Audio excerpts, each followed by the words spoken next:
안녕하세요. 진짜 별과 함께하는 점성술 크로노사이트 주간 운세 예보 2022년 5월 중순입니다. 5월 11일부터 20일까지.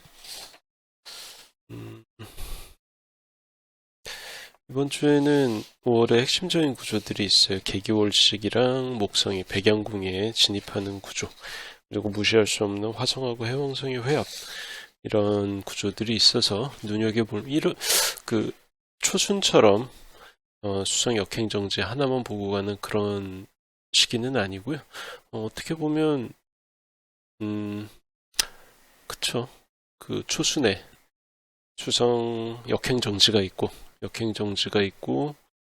그리고 두 번째 주에는 개기월식이 있고 세 번째 주에는 화성하고 목성의 회합이 있습니다. 중요한 구조들이 이렇게 잘 고루 분포하고 있는 게 올해 5월이에요. 자, 첫 번째로 볼 수가 있는 거는 목성이 점점점 진행하다가 드디어 백양궁으로 들어오는 거죠. 이게 5월 11일 아침입니다. 자, 목성이 상호궁을 벗어나서 백양궁으로 진입을 해요.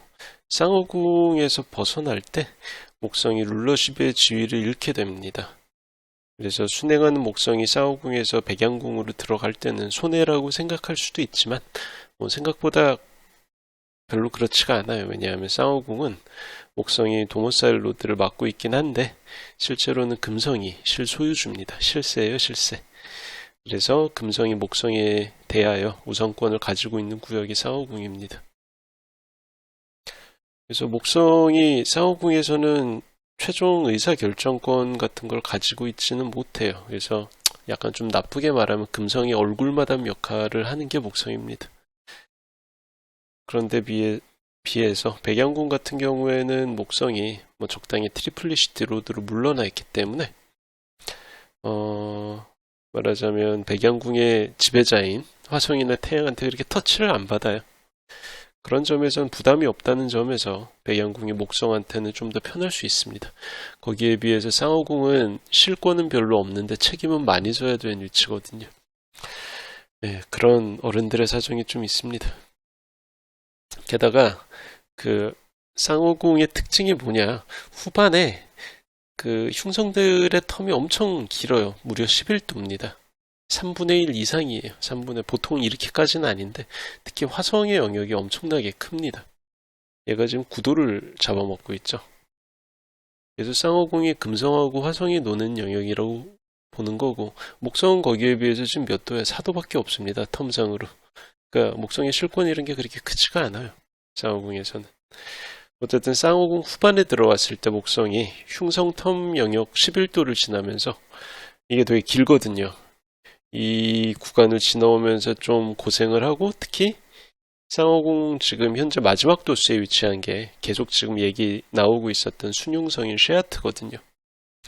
그러다 보니까 이런 어떤 가시밭길이 있어서 목성이 쌍호궁에서 백양궁으로 진입을 하면서 나름대로 홀가분해져요. 한숨 돌리는 거지.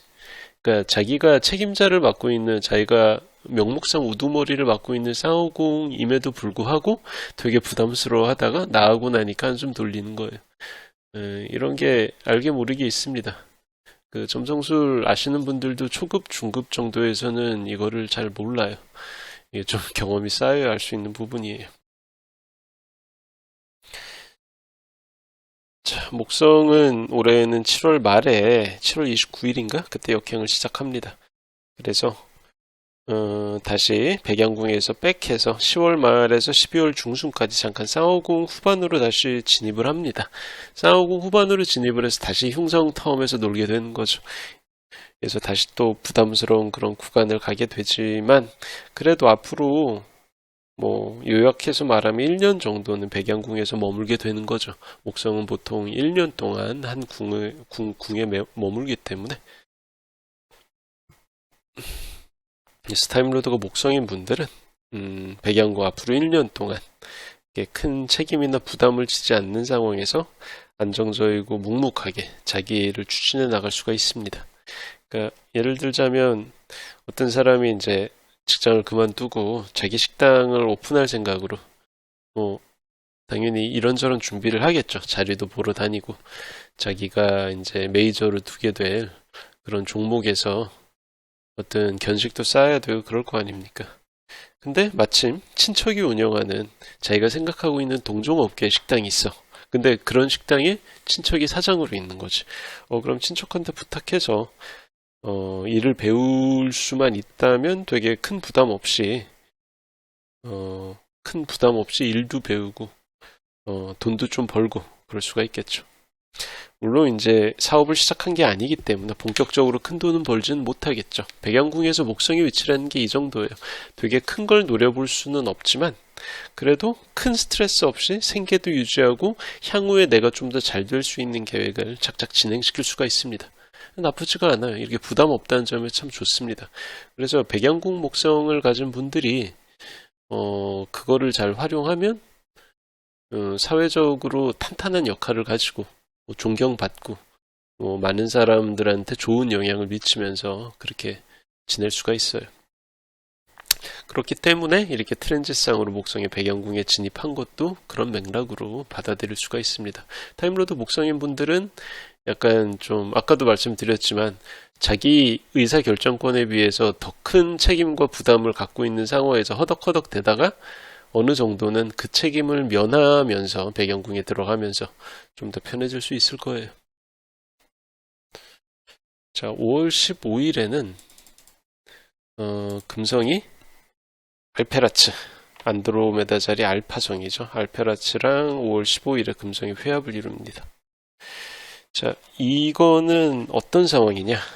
이런저런 인맥을 통해서 사람들을 만나는데 평소 내가 잘 모르고 생소하던 분야의 사람들, 그런 사람들을 소개를 받고 친교를 나눌 수가 있어요. 그러기에 적합한 구간이죠. 근데 모르던 사람 모르던 그런 분야잖아요. 그래서 내가 편하고 즐거운 자리는 못 될 겁니다. 그렇게는 어렵죠. 내가 좀 낯설고 그런 환경에 들어가기 때문에. 근데 또 이렇게 그 낯선 환경에 가면 그래도 자기가 좀 굽히고 들어가야 되잖아요. 그래서 복장이나 태도 같은 데에서 어느 정도 격식을 갖추고 품위를 유지하면서 너무 편하게 말고 그런 식으로 사람을 만나는 게 좋습니다. 그리고 또 이날 전후에 혹시라도 투자에 관련된 정보, 뭐가 잘 된다더라, 이게 전망이 있다더라, 이런 얘기를 전에 듣게 되면 이거에 정말 투자했을 때 승률이 좀 높아집니다. 100%는 당연히 아니겠지만 그래도 다른 때에 비해서 이때 좋은 정보를, 투자 정보를 건질 만한 그런 공산이 커요. 타임로드가 금성인 분들은 어차피 백양궁에서 데트리먼트 상태이기 때문에 좀 눈치 보이고 힘들거든. 그런데 이렇게 알페라츠가 금성 속성에 어느 정도 갖고 있기 때문에 이 금성이 알페라츠랑 만나고 지나간 하루 이틀 동안에는 비록 백양궁을 지나고 있지만 좀 숨통이 트이는 그런 기간이 되지 않을까 싶습니다. 자, 그리고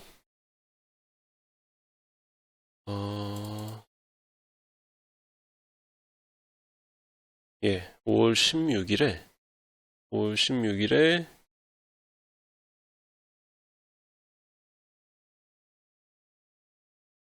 이때쯤이죠. 딱이죠. 25도 18분, 25도 18분. 그리고 교점은 바로 3도 옆에 있습니다.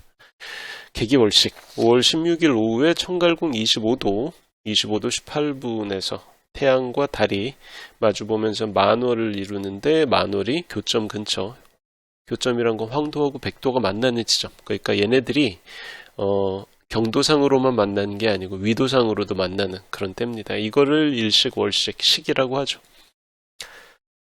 자, 근데 낮에 월식이 안 보이잖아요. 그래서 사실 이번 개기월식은 한국보다는 그 시간대 밤인 때 나라들 있죠. 보통은 한국의 지구 반대편에 있는 나라들한테 좀 더 유의미할 겁니다. 근데 그렇다고 해서 월식이 낮에 벌어진다고 해서 월식의 기본적인 영향력이 사라지는 건 아니에요. 어디까지나 개기월식이잖아요.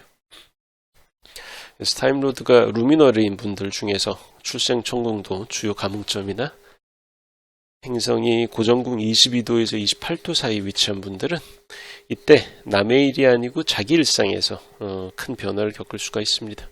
그래서 이런 변화는 보통 직업, 재물, 거주지, 인간관계, 건강, 육친, 뭐 사실상 모든 분야에서 다 나타날 수가 있어요. 그리고 자세한 거는 각자 총공도 구조를 봐야겠죠.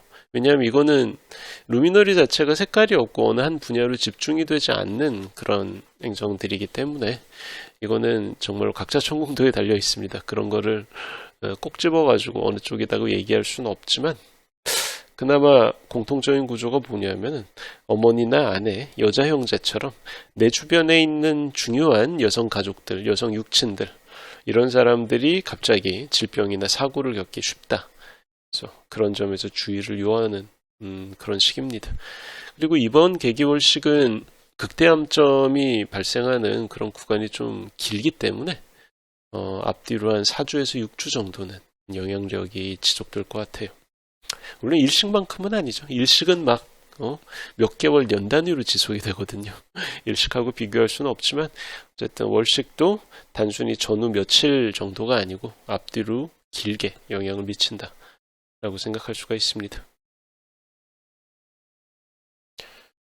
자, 그리고 다음 날에 화성이 마르카브 5월 16일에서 17일로 넘어가는 자정사입니다. 그때 화성이 페가수스 자리 알파성이 마르카브하고 만나요. 근데 안타까운 게 화성 마르카브 조합은 이게 별로 도움이 안 됩니다. 좋은 의미가 별로 없어요. 그래서 보통 어떤 일이냐? 귀찮아서 제대로 확인 안 하고 성급하게 뭔가를 추진하다가 숫자가 틀려서 손해보는 상황이에요. 그러니까 언제나 이 화성 마르카브 조합에서는 숫자가 걸고 넘어집니다. 숫자 오류. 그러니까 계약서의 특약을 꼼꼼하게 확인 안 했다가 나는 230으로 봤는데 사실 다시 보니까 245였던 거죠. 이러면 좀 문제가 되잖아요. 그래서 나중에 그걸 알고 낭패를 본다든가 혹은 뭐 온라인으로 뭔가를 구매하다가 너무 귀찮아가지고 다다닥 쳤다가 수량을 잘못 입력해버렸어. 그래가지고 적게 와야 될 게 잔뜩 왔습니다. 그래서 환불을 해야 되는데 이 택배비는 또 내가 담당해야 되고 택배 보내는 수고도 내가 담당을 해야죠. 그래서 손해보고 환불할 일이 또 생긴다라는 겁니다. 타임로드가 화성인 분들은 늘상 하던 숫자 확인 되게 익숙한 거라고 그래도 이날은 갑자기 특별히 귀찮게 여겨질 수가 있어요. 그러다가 이제 오늘 그냥 넘어가자 이런 식으로 생략해버리기가 쉬운데 그러다가 큰 코 다치는 겁니다. 자, 그래서 이때 숫자에 관련된 일은 매사 신중할 필요가 있어요. 그 다음날 화성의 고난이 끊이지가 않죠. 화성이 누구랑 만나요? 해왕성. 5월 18일입니다. 쌍어궁 24도 거의 끝단이죠. 거의 25도로 들어간 24도 59분. 거기에서 화성하고 해왕성이 회합을 이룹니다. 자, 해왕성이라는 거는 사람을 술 먹은 술 취한 것처럼 만드는 별이죠. 그래서 화성의 원래도 충동적이고 자제력이 없는 그런 성향을 극대화시킵니다. 그래서 사람들로 하여금 아무 생각 없이 사고를 치게 만드는, 사고치는 모드가 되게 쉽게 들어서게 만드는 그런 며칠간이 될 것 같아요. 그래서 일단 생각 없이 저질러 놓고 생각 없이 뱉어놓고 보는 거죠. 나중에 후회할 일들이 생길 수가 있는데 정말로 큰 후회를 하지 않을지 이제 한두 번은 평소보다 더 생각을 하고 행동을 하는 게 좋아요. 그리고 특히 타임로드가 화성인 분들은 해왕성의 악덕, 뭐 과음, 과식, 그리고 약물 남용, 기호품 남용 이런 것들에 빠져서 좀 쉽게 지나가면 그 망신을 당한다든가 혹은 배탈이 난다든가 이 정도고 좀 하드하게 들어가면 어떻게 했어요? 응급실에 실려간다든가 이런 일이 있을 수가 있기 때문에 그런 부분을 조심할 필요가 있습니다. 자, 2022년 5월 중순에